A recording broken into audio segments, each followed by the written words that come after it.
Jamie Rowe, Educational Supervisor at Fayette Progressive School, and we're doing bedtime stories on Facebook. Every Tuesday there will be a new story posted to the Fayette County Board of DD's Facebook page.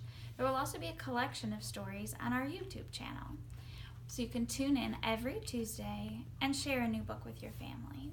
If you're interested in recording your favorite story to share with the community, please contact me, Jamie Rowe, over at the school. The number here is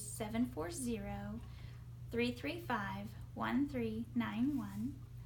And the story I'd like to share with you today is called The Biggest Pumpkin Ever by Steve Kroll.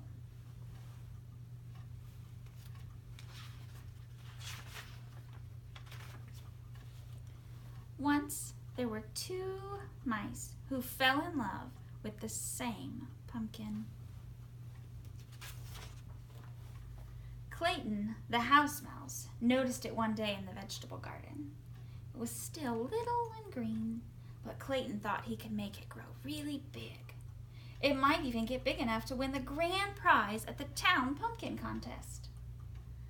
Desmond, the field mouse, discovered the pumpkin the same day. He thought that if he helped it grow, it could become the biggest jack-o'-lantern in the neighborhood. That afternoon, Clayton watered the pumpkin. He also mixed up some fertilizer of manure and water. He spread the mixture around the pumpkin to make it grow larger. That same night, Desmond went into the garden. He watered the pumpkin too. He also spread some manure mixture with water around it. The next day, Clayton watered and fertilized the pumpkin again. The next night, Desmond did the same, and the pumpkin began to grow. By the end of a month, the pumpkin was so large, Clayton couldn't believe his eyes. "My goodness," said Clayton's mother, "and it's not even full grown." Clayton shrugged.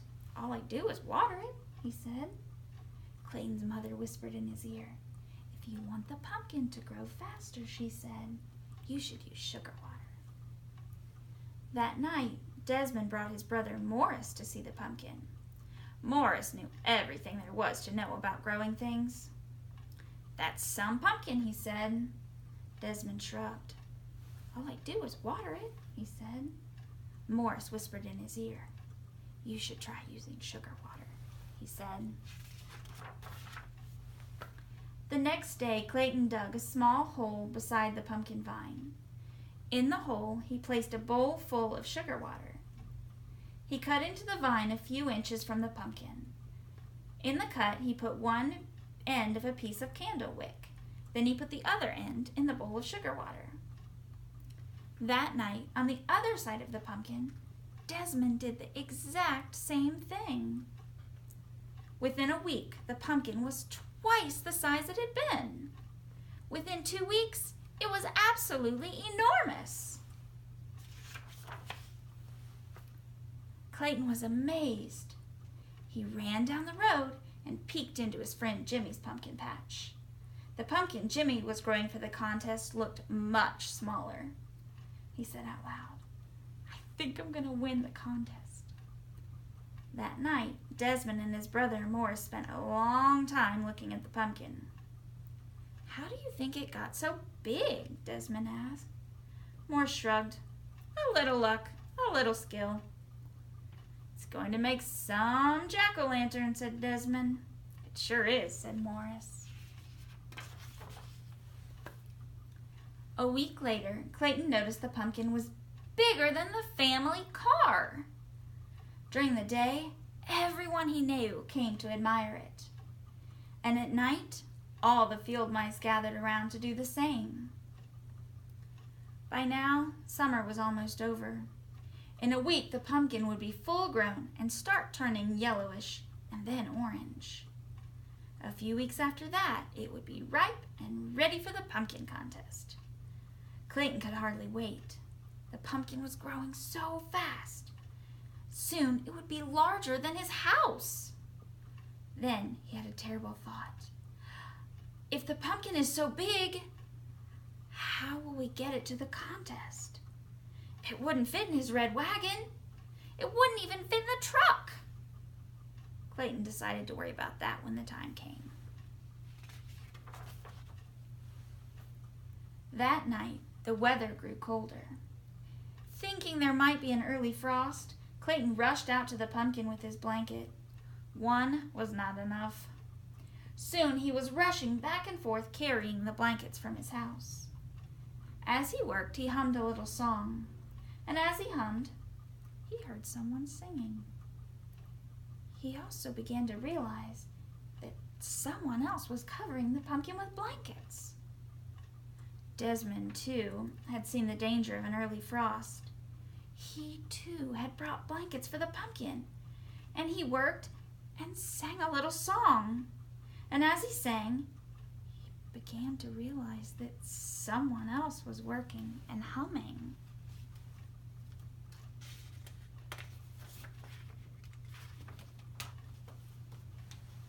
Clayton stopped humming. He put down his pile of blankets and peered around the corner of the pumpkin. Desmond stopped singing. He put down the blanket and peered around the corner of the pumpkin. The two of them bumped heads and fell down. "You've been feeding the pumpkin," said Clayton. "You've been feeding the pumpkin," said Desmond. "That's why it got so big," said Clayton. "That's why it got so big," said Desmond. They burst out laughing.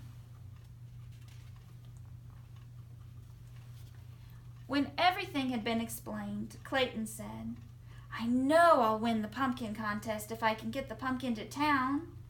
Desmond smiled. "I'll help you. Just let me carve the pumpkin into a jack-o'-lantern for Halloween when the contest is over." "It's a deal," said Clayton. "A deal," said Desmond, and they shook on it. The morning of the contest was bright and sunny. Mice were bringing their pumpkins to the town square by trucks and cars and wagons, and they were rolling them along the ground. Suddenly, they all stopped short. Over the fields came the biggest pumpkin anyone had ever seen, and it was being pulled by 100 field mice on motorcycles.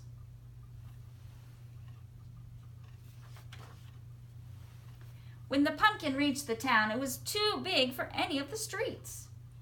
Clayton had to explain why he couldn't bring it into the square. The mayor understood at once. He led the crowd to the giant pumpkin and pinned the first prize ribbon on its side. Then everyone danced around it. "Who would have believed this?" said Clayton as he danced. "Who would have believed this?" said Desmond at the same moment. When the celebration was over, the 100 field mice pulled the pumpkin back to the field. The day before Halloween, they carved it into the best jack-o'-lantern ever.